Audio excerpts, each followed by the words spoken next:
Let's talk about something that a lot of people dance around, debate about, or flat out deny. Is Jesus really God?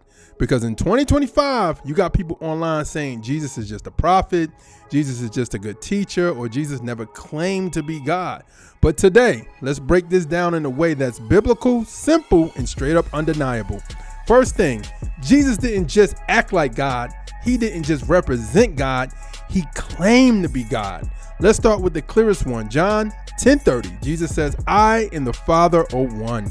Not we're on the same team, not we agree. He said one. And the people listening knew exactly what he meant, because right after that, the Pharisees picked up stones to kill him for blasphemy. You don't try to stone a man for saying he's a prophet. You stone him for claiming equality with God. Now here's another one people love to ignore. John 8:5-8.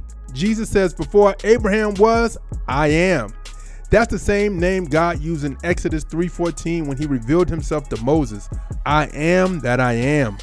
Jesus wasn't using poetic language. He was taking God's covenant name and applying it to himself. Again, the people tried to kill him. Why? Because he was claiming divinity.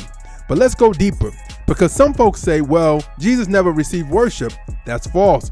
He received worship multiple times from the disciples in Matthew 14:33, the blind man in John 9:38, and Thomas, who literally said to him in John 20:28, my Lord and my God.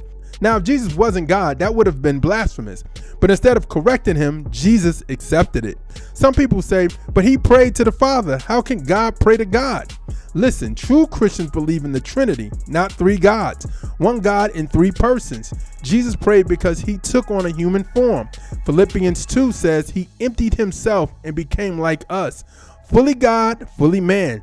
His prayers showed his humanity, not the absence of his divinity. Another common argument is Jesus said the Father is greater than I, but context matters. In John 14:28, he's speaking from his earthly position as a man. It's about his temporary role, not his eternal nature.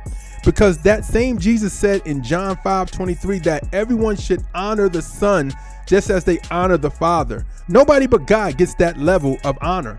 And for the people who claim that the disciples made up the idea that Jesus is God, Colossians 2:9 shuts that down.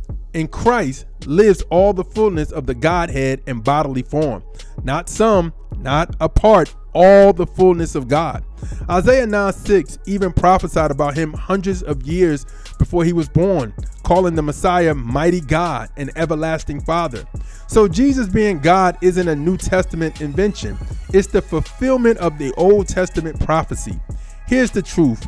Jesus didn't leave room for you to call him just a good man. He didn't leave room for just a teacher. He claimed to be God in the flesh. He proved it through miracles. He received worship. He accepted divine titles, and he rose from the dead to seal it. So the real question isn't, is Jesus God?